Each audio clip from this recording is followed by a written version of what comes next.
What's going on? Hopefully you are well.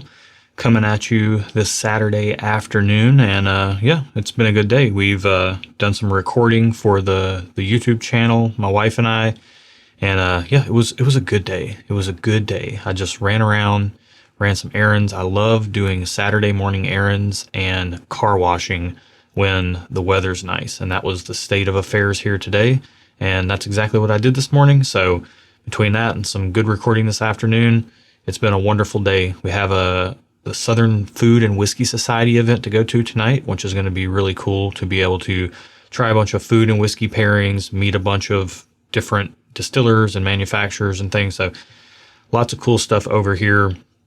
What I want to talk about today, though, is I want to talk about comparison and how much of a trap it is. I think Teddy Roosevelt famously said, comparison is the thief of joy. And I find myself in a scenario right now where, if I'm being totally honest with you guys, we have a ton of fun on our YouTube channel, but whether it be summer months or whether it be just the natural cycle of things or whatever, our growth has been very slow. And I don't tend to pay attention to metrics, but we were growing drastically through the winter and through the spring, but it slowed down a lot over the course of the summer. And maybe people are just busy. Maybe it's hot outside and people just don't drink whiskey. But what I'm seeing is a slowing down in growth by over half as far as the reduction goes. And I see other people who aren't experiencing that, and I'm happy for them. But if I start comparing myself against them, then it starts taking away the joy that I'm experiencing in those moments. And that's not okay, because it's easy to say comparison is the thief of joy. And that is true. But what kind of gets lost in there is that you lose the gratitude for the things you have when you start measuring yourself against other people.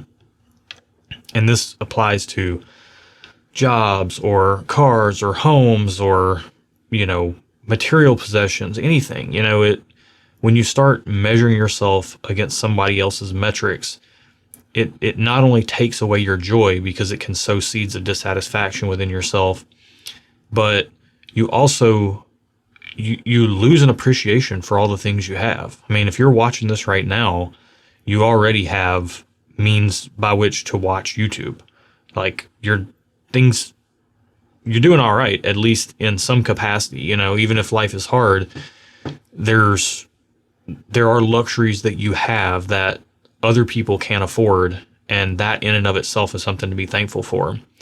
And I guess the antidote to comparison, or the antidote to feeling down if things aren't going particularly, a certain way for you, like right now, life is great.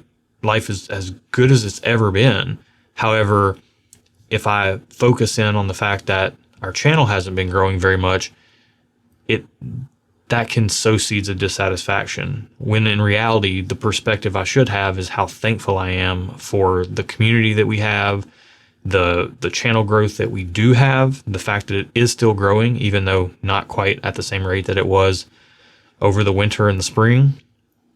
And I don't know why, and it's not necessarily for me to even know. I could get in my own head and I could start changing the way I'm doing things. I could talk to Erin and get her on board, maybe with changing the way that we're doing things for our channel.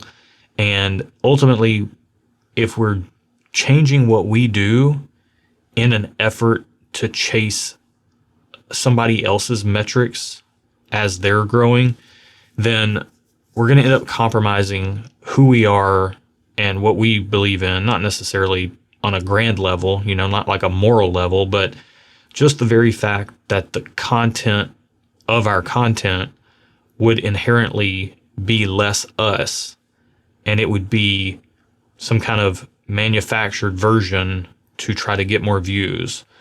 And that isn't what we've ever done, and that's not how we got to where we currently are, and it's not where we're going. It's not how we're going to get to where we want to go either, because at that point you're just playing to the numbers, and that's not fulfilling. You have to do what is right for you, and this is applicable not just in the content creation world, but in life in general. It's easy to chase that promotion, to chase that, new job, to chase that new house. Is it really going to bring you happiness, or are you only doing those things because other people are doing those things and you're comparing yourself to those people and feeling like you should be doing more? You get to determine what is and isn't success for you. You get to determine whether you're thankful or not for the things that you have. And it's a mindset thing. And it's what you bring to the table every day when you wake up and the way in which you view the world.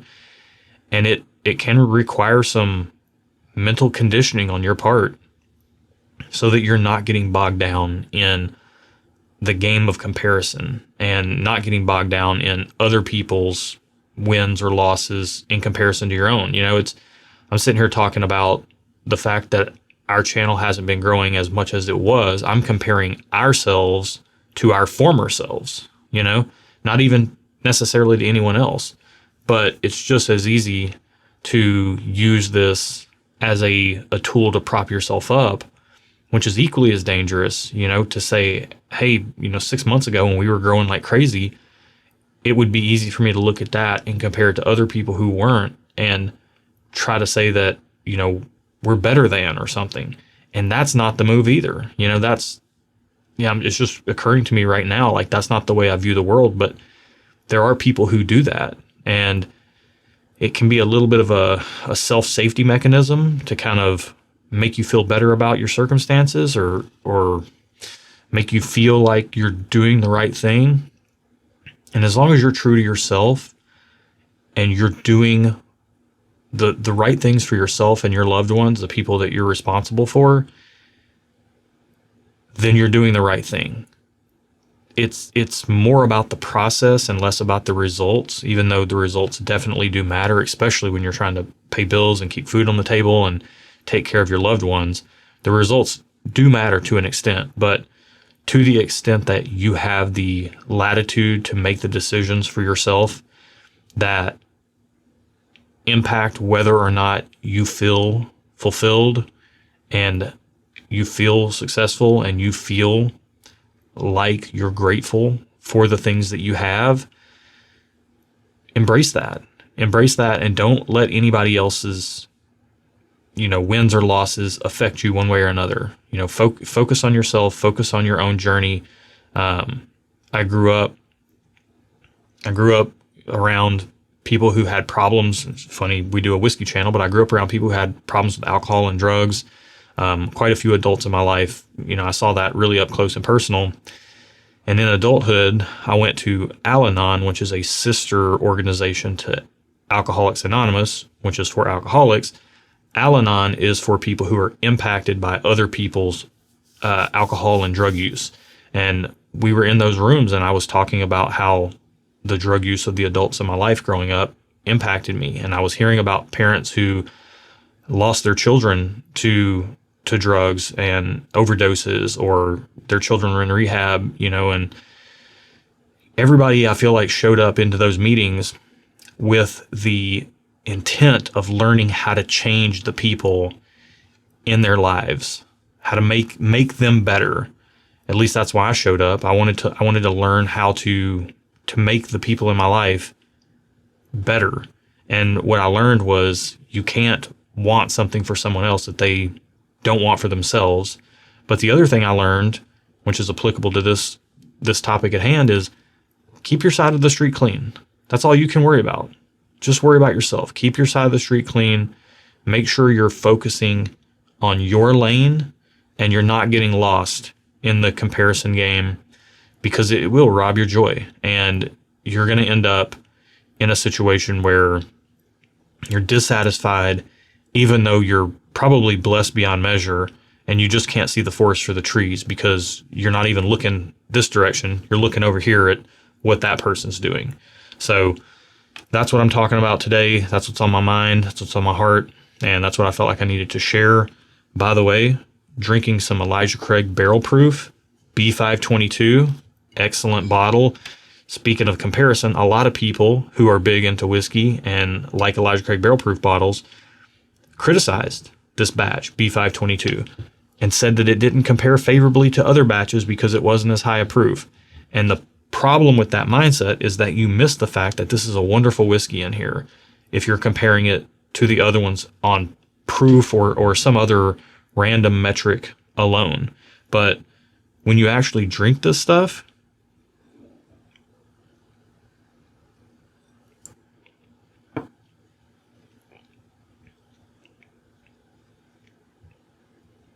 it's an absolute explosion of flavor. That's an amazing Kentucky bourbon. I don't care what the label on the front says. If you're trying to measure it by other standards of Elijah Craig barrel proofs that are 5 or 10 or more proof points higher, is it the best Elijah Craig barrel proof ever? Maybe not, but you're missing the fact that it is really, really, really good bourbon. And that ties right into this. You know, this was in one of our head-to-heads over on our whiskey channel. And again, it struck me as absolutely wonderful when I didn't know I was drinking it. But if I got caught up in the trap of comparison and started comparing it to other higher proof stuff, then I might be let down when I could really just be appreciating a good bottle, sharing it with friends, sharing it with loved ones. And that's really what life's all about. Finding the joy for yourself, sharing it with those that you love. And, you know, if other people are succeeding and things are tough for you right now, it goes so much further if you just get out of your own way and congratulate those people and prop them up. Don't miss the opportunity to build somebody else up, you know, and definitely if you have that urge within you to tear someone else down or criticize someone else, it doesn't help you. It definitely doesn't help them. We know that, but it might feel good for you, but it doesn't really help you. You know, it's going to make you bitter. It's going to make you bitter and resentful. And that's no way to live, you know? So I just want to encourage you to try to stay positive, even if you don't feel positive. You know, right now, I don't feel positive about the way our numbers are going. And I used to not pay attention to that metric, but when I started paying attention to it, I saw it soar, and that was amazing. And now it's not soaring, and it would be easy for me to get discouraged, but that would be very short-sighted of me to lose sight of the wonderful things that we do have going on, which I've talked about in weeks previous. So anyways, that's it for today. I'll be back next week with another one of these. I hope you're well. I hope you're good. I hope life's treating you okay. And yeah, stay away from that comparison game. It's a lose-lose. See you next week. Cheers.